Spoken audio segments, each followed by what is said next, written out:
Yesterday she said her present thank yous. Morning heat crowding her room and thighs.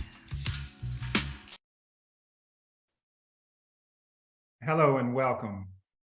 I'm Khalil Osiris, the founder of Truth and Reconciliation Conversations, TRC.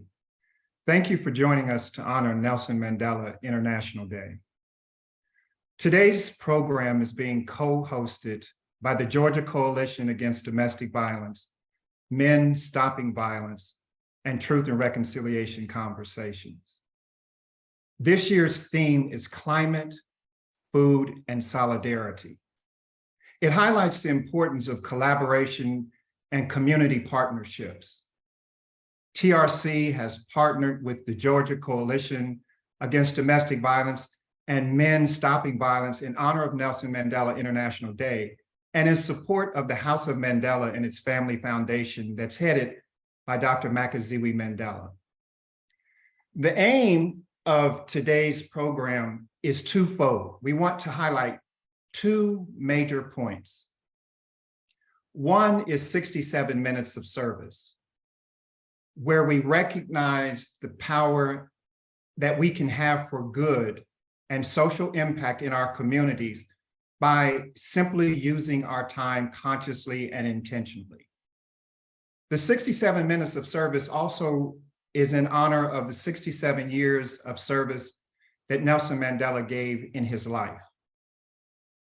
Secondly, we're highlighting local leaders, recognizing that Mandela's legacy continues in local communities by leaders who are serving the people who have the greatest need right in front of them where they are. Karima Dillard embodies the kind of leadership that I'm talking about. She's the Director of Policy for the Georgia Coalition Against Domestic Violence, and she's known for her generosity, which is the meaning of her name in Arabic. Nelson Mandela was also known for his generosity. Anyone who tells you a story about having met Madiba, which is how he's affectionately known, will tell you about how kind and generous he was as a person. I see that same quality, that same spirit of generosity in Karima. And so it's with great honor that we have partnered, we at TRC have partnered with the Georgia Coalition Against Domestic Violence and Men Stopping Violence, and specifically the partnership that we have with Karima as Director of Policy has been decisive. And so it's with that I'm honored to turn over the program to my colleague, Karima Dillard. Thank you so much, Khalil. And thank you for those kind words. And I'm so delighted that you know the meaning of my name. Actually, my name is Karima Latifa. So if you want to add another layer of kindness and generosity, I aspire to live up to the meaning of my name every day for sure. Well, welcome everyone. Thank you so much for being here with us today. I am going to share my screen again. And we're going to talk a little bit about domestic violence and how we have come to be here together today. Excuse me for just a moment.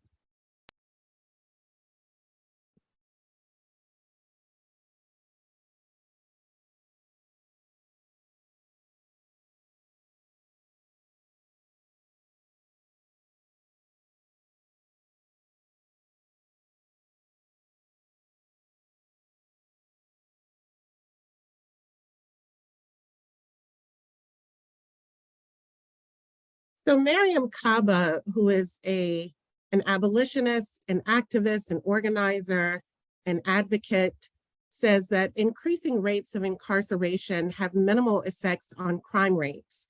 Cages confine people, not the conditions that facilitated the harms. As a result of not addressing the conditions that make harm possible, we have seen a steady increase here in Georgia in crisis calls, emergency shelter needs, and fatalities over the last 10 years. Meanwhile, Georgia has removed 95,000 people from Medicaid rolls recently, Congress just passed the Fiscal Responsibility Act of 2023, which calls for less federal spending on safety net programs, more work requirements for food stamps and TANF, and we have an affordable housing crisis on our hands, with domestic violence being the biggest driver of homelessness for women, children, and LGBTQ youth. And laws like permitless and open carry that were passed in Georgia recently don't help matters. I need to take a moment here to uplift the spirit of a young woman who lost her life to domestic violence recently. Her name is Kalia Jones. Kalia was kidnapped by her ex-boyfriend after he expressed rage over the ending of their relationship, and she was murdered. And this is a year after her ex kidnapped her before, went to jail, bonded out. If prisons helped, they would have helped. In May of this year, the White House introduced its first ever national plan to end gender-based violence. Many other developed and developing countries have national strategies to address domestic violence, but the United States did not. This national strategy was a priority of the Biden administration. And one of the things that I am most impressed by is that the national plan recognizes that healing is essential to ending gender-based violence. Focusing on economic and housing justice is also key to ending gender-based violence. And the focus of the legal and justice systems also includes attention to community-based systems like restorative justice, for example, as an alternative for survivors who choose not to engage the criminal legal system. In Georgia, there's actually been a 2% decrease in the amount of domestic violence calls made to law enforcement. And when law enforcement intervenes, two things happen. One, they are more likely to be killed responding to a domestic violence incident than any other calls they receive. And two, they only arrest about 30% of the time. So how are we supporting those who don't involve law enforcement, or those for whom arrest is not an option? Sadia Hartman says care is the antidote to violence. But instead of care, people are being put in cages at alarming rates. And women are the fastest growing demographic. In 1977, believe it or not, there were about 497 women in all of Georgia's prisons. Now that number is closer to 4,000. If putting people in prison worked, it would have. There are thousands of people in prison right now. I believe as of July 1st of this year, it was about 92,000 people in Georgia's prisons and jails. And of that 92,000, several thousand people are in for crimes like family violence, battery, stalking, rape. And still the number of domestic violence incidents continues to rise. There's been a 600% increase in the number of women in Georgia's prisons since 1980. Lee Goodmark, in her recent book, Imperfect Victims, says criminalization was meant to increase awareness of gender-based violence and decrease that violence by changing community norms about its acceptability. But those efforts have also led to increased rates of arrest, prosecution, conviction, and incarceration of those who were meant to protect, and that's victims of violence.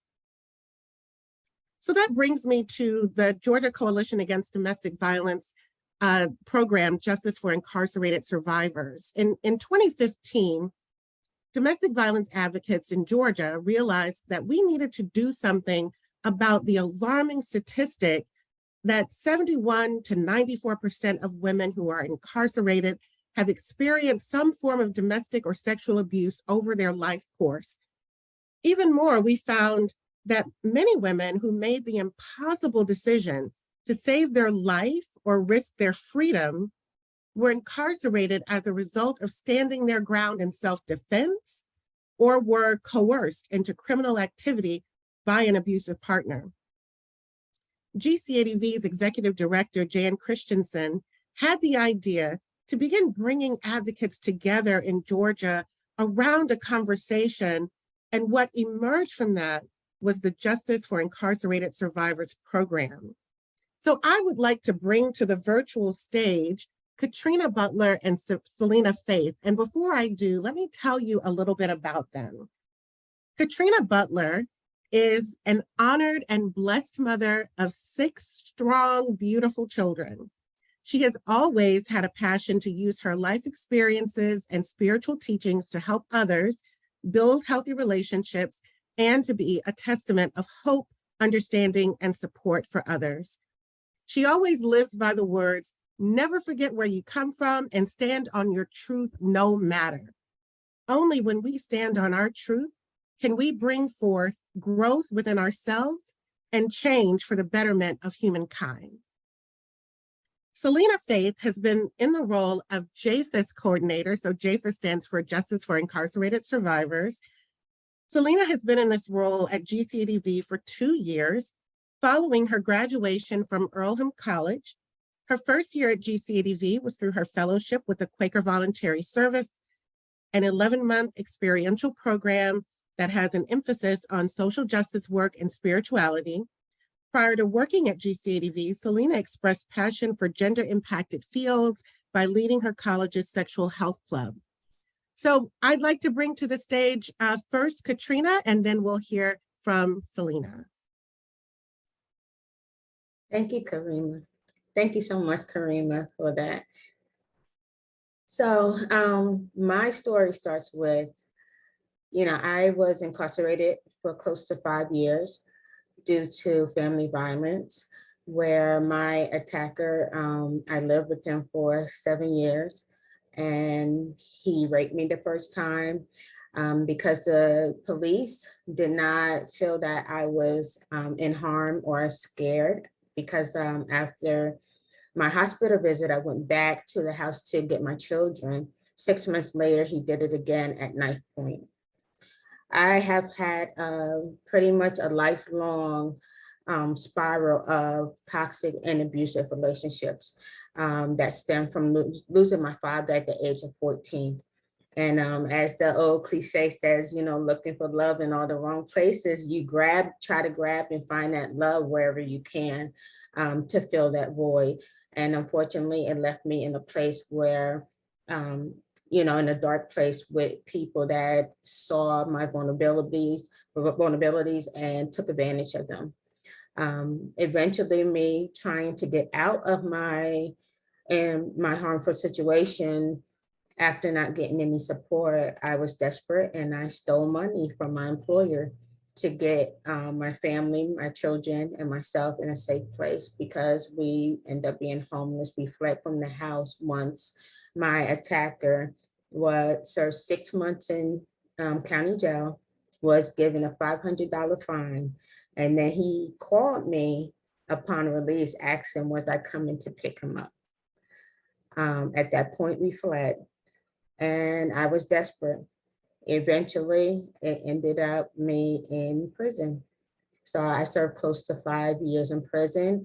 My lawyer knew my whole story, the domestic violence, and at the time he said he did not have a defense for me. So I was, right now, upon release and sentencing, I was sentenced to 45 years, served 7.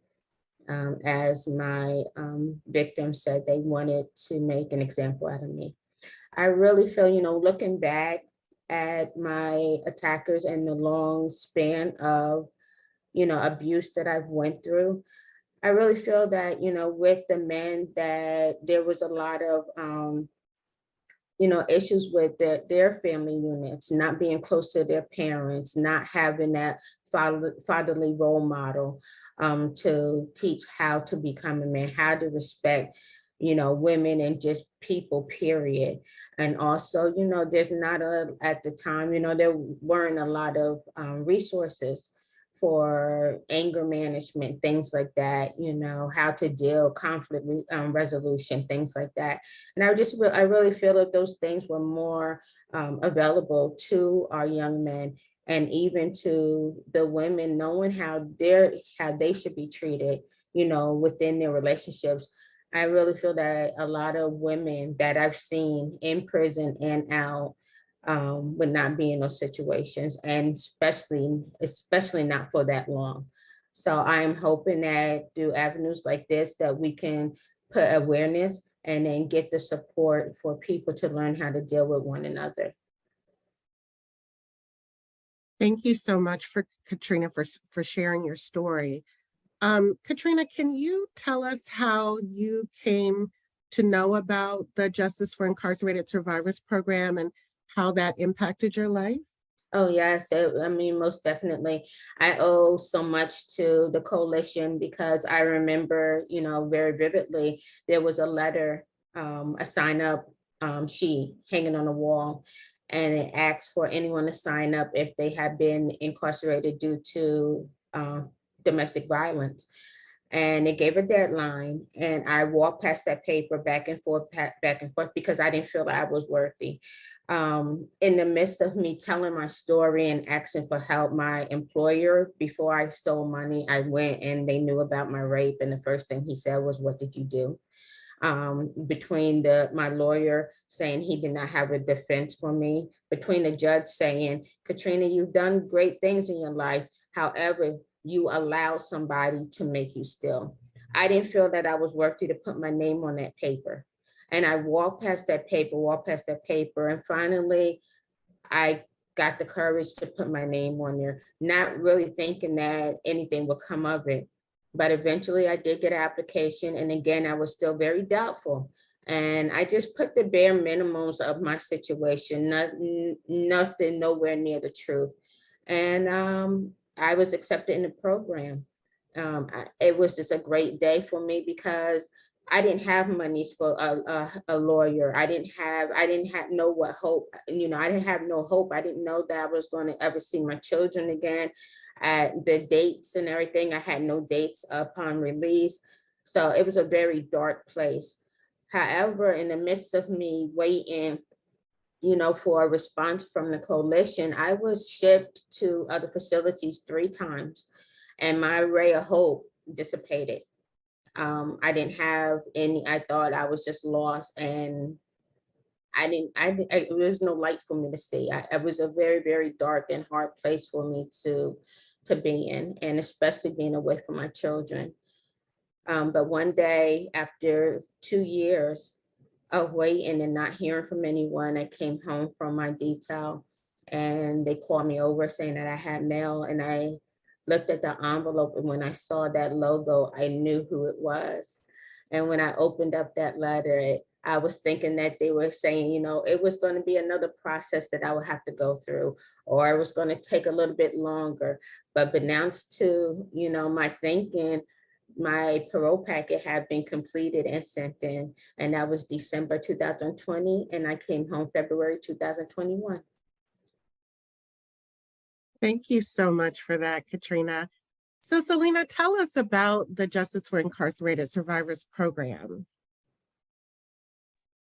All right, first of all, Katrina, I just want to thank you again for sharing your powerful story, and I'm so glad you did sign up on that sheet. Yeah. So Karima already introduced it a little bit, so thank you for that, Karima. But as she said, the Justice for Incarcerated Survivors program started in 2015 as a volunteer-run clemency project. And for most of the history of JFIS, it has been volunteer-run. During that time, it was taken on as an extra project by someone at GCADV, usually the director of policy. Thank you, Karima, who was in that role for multiple years as a volunteer in that role. And it was supported in many ways during that time.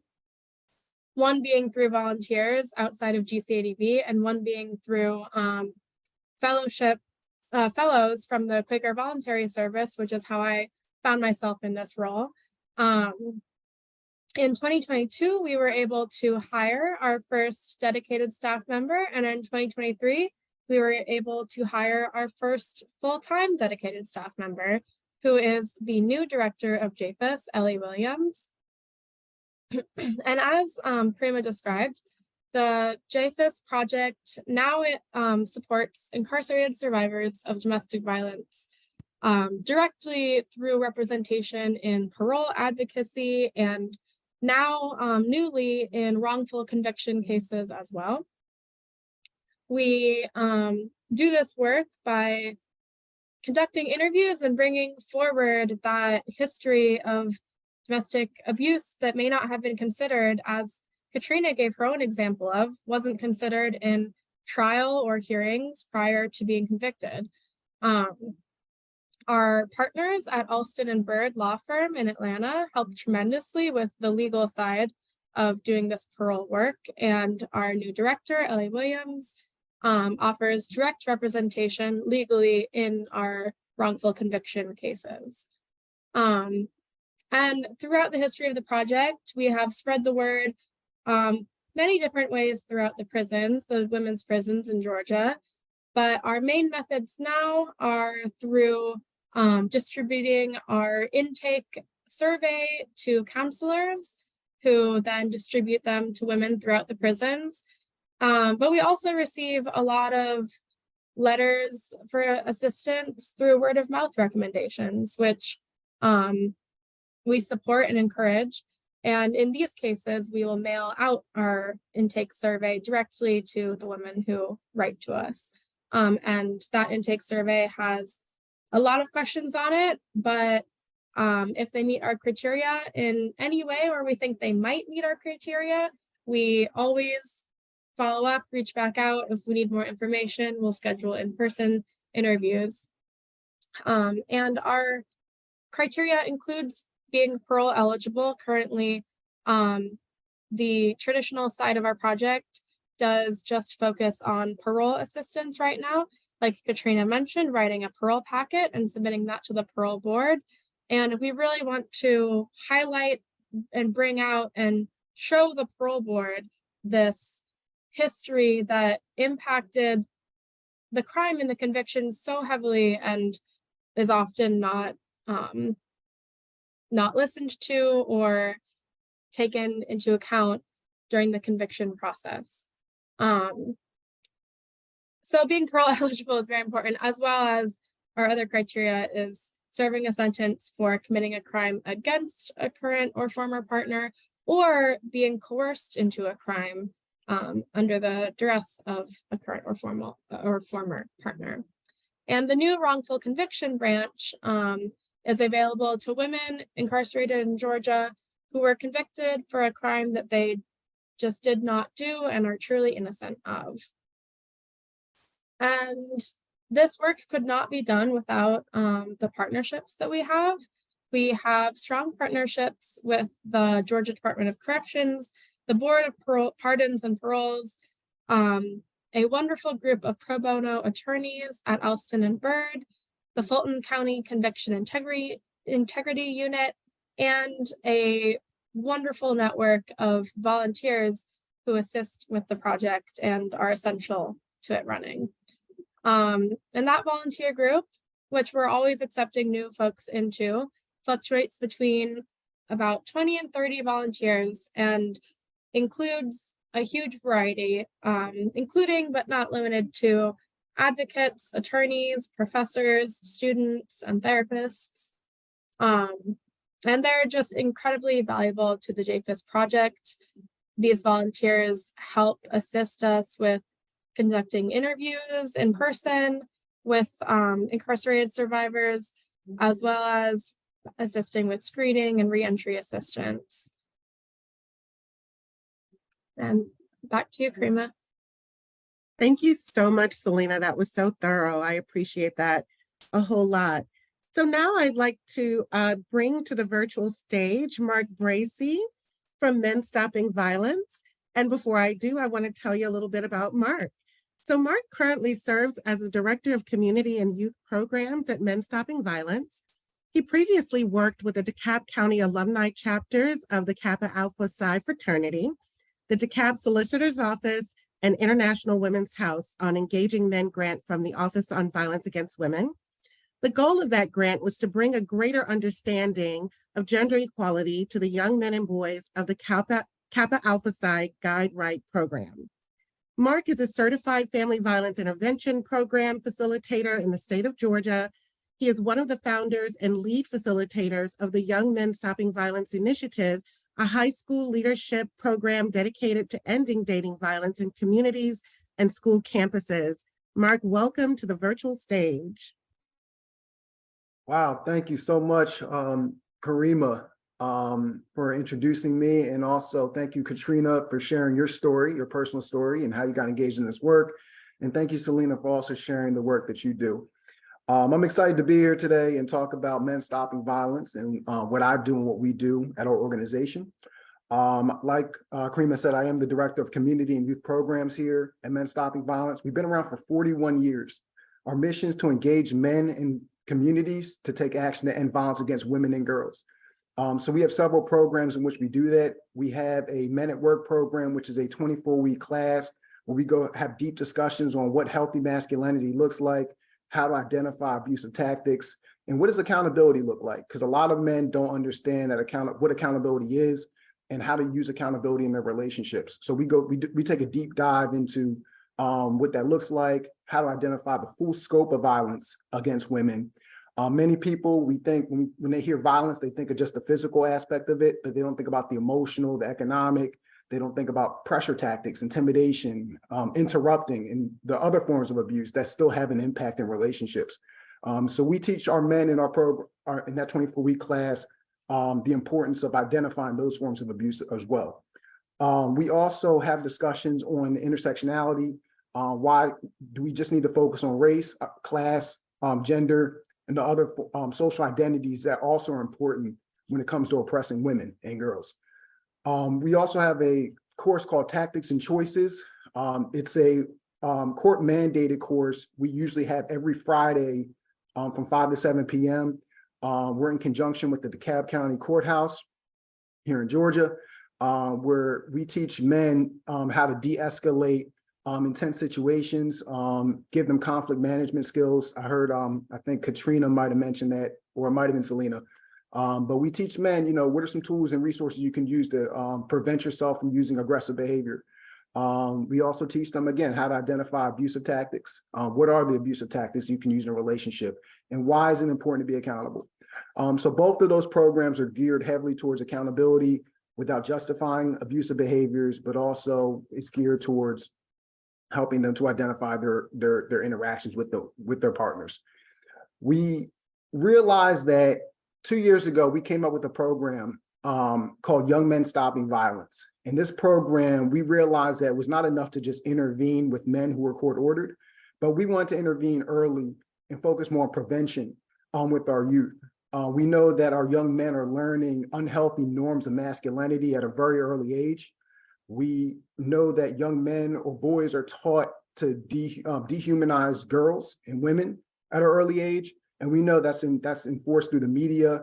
It's enforced through schools, our peers, and even our families. We learn these unhealthy messages. So we teach them, we try to intervene and teach our young men what is the damage that these systems have done, to our communities in terms of how we see women and girls in relationships. We have discussions on healthy versus unhealthy masculinity. We have discussions on bystander intervention because many young men, even men these days, don't know how to intervene safely, when they see abuse in their communities and in their family households. So we have a full program, a 6-week program called Young Men Stopping Violence that's really geared towards teaching our young men about the importance of those things. Part of what really got me interested in engaging in this work really is me wanting to work on myself first, because I knew that I was learning a lot of unhealthy messages through my peers. I was learning a lot of things from my friends, family, but also, even in the media, I learned a lot, growing up. And I wanted to be able to make a change with our youth because I knew it started early. So I'm excited, to share that We actually also have a volunteer program where if you're interested in engaging in our work, if you are interested in making an impact with our youth, we want to invite you to go to our website at www.menstoppingviolence.org.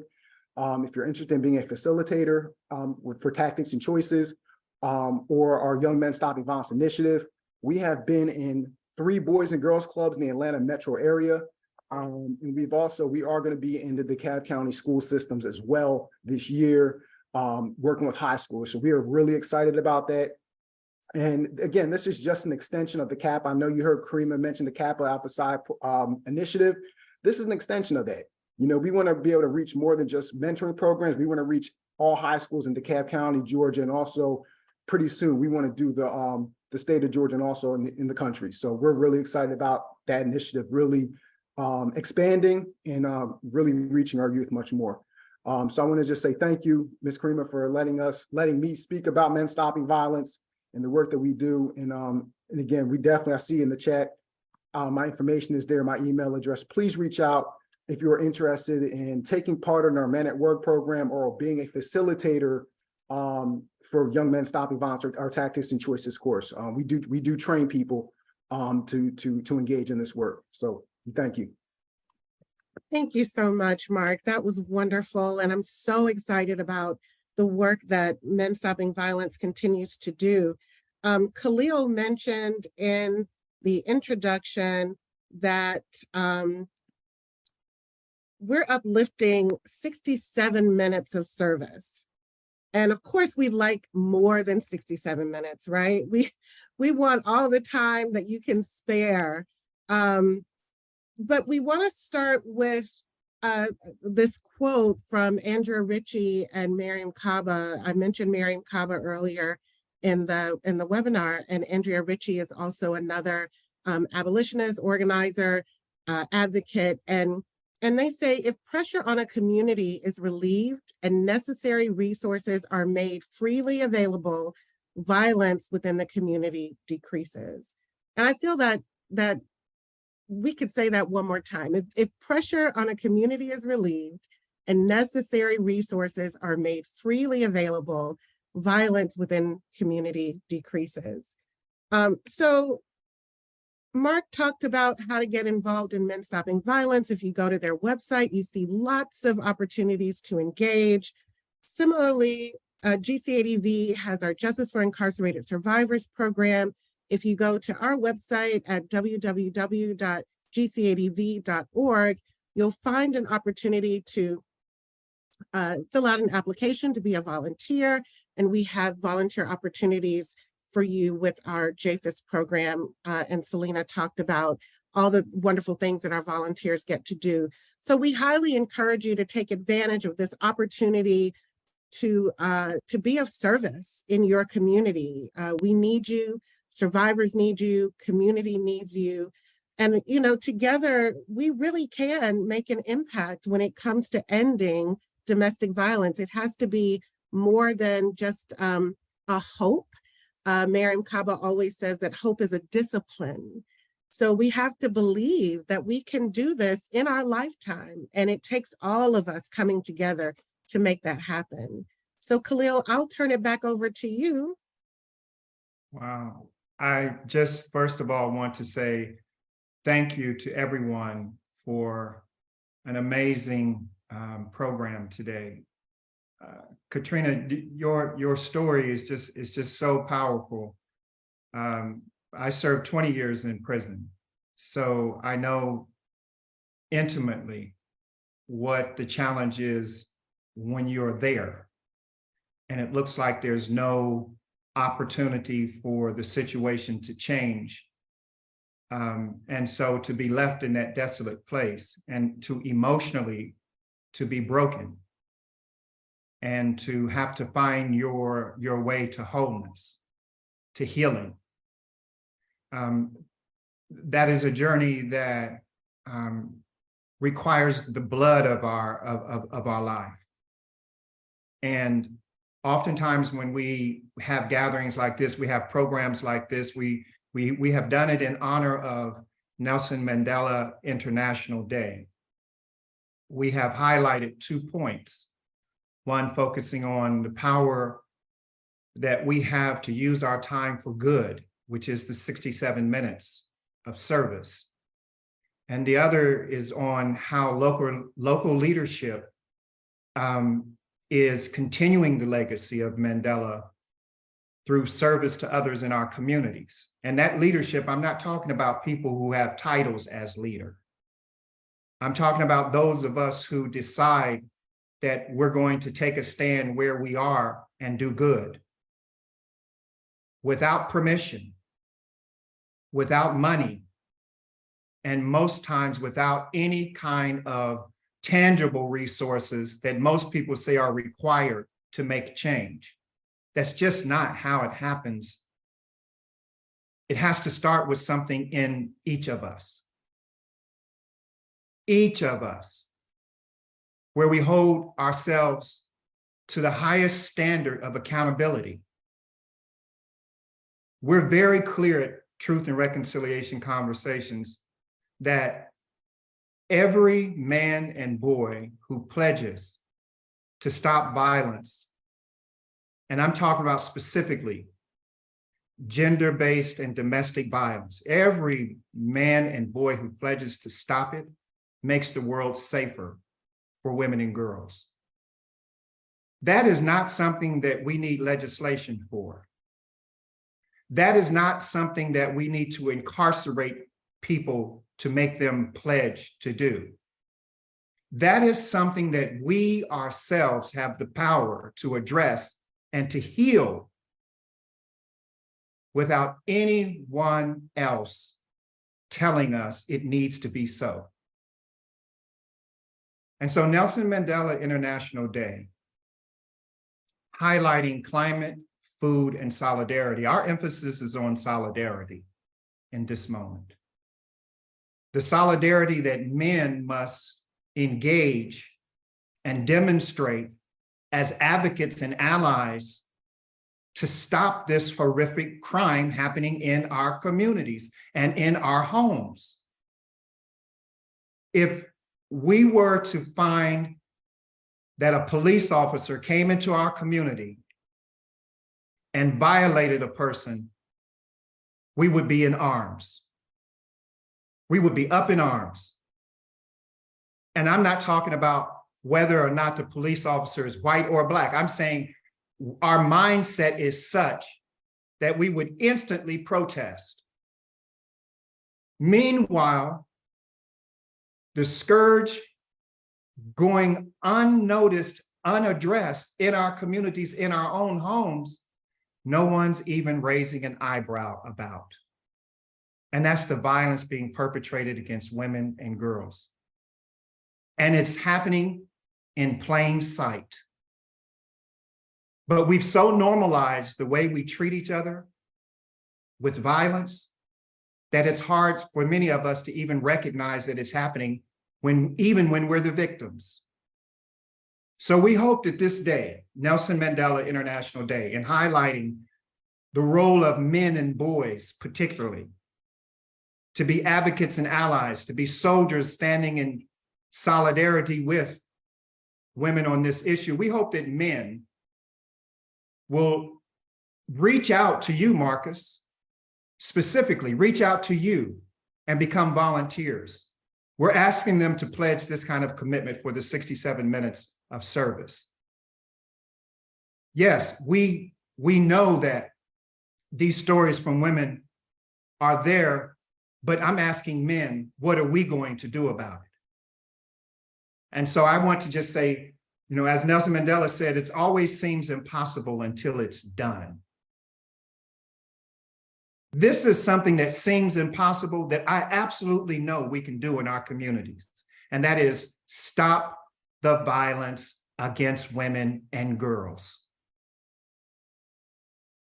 I want to thank you for being a part of something bigger than ourselves. And I want to say, Karima, I actually would like to leave you with the last word.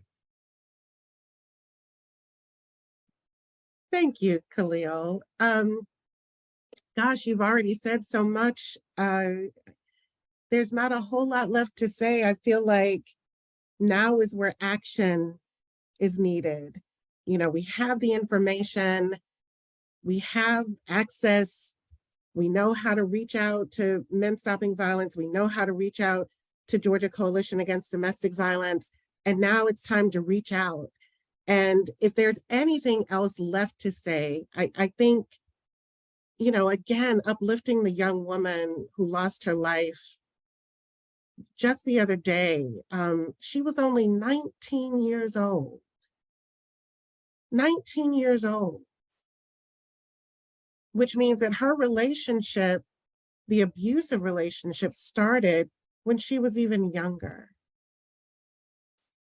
And this is happening more often than I think people realize. I know about it because I happen to be reading the paper. It was in the paper today. And when I saw the news story, and I've been following it the last couple of days, and I saw the news story today, and I said, this young woman absolutely deserves our reverence. We send peace and prosperity to the spirit of Kalia Jones. Rest in peace, rest in power, and may her death not be in vain. May her death be a reminder to us that we're talking about life and death, y'all. Katrina described years of abuse over her lifetime. We're talking about life and death, y'all. So please come out, come see us, email us, call. We'd be more than happy to engage you in the work. Thank you again for being here with us. Take care.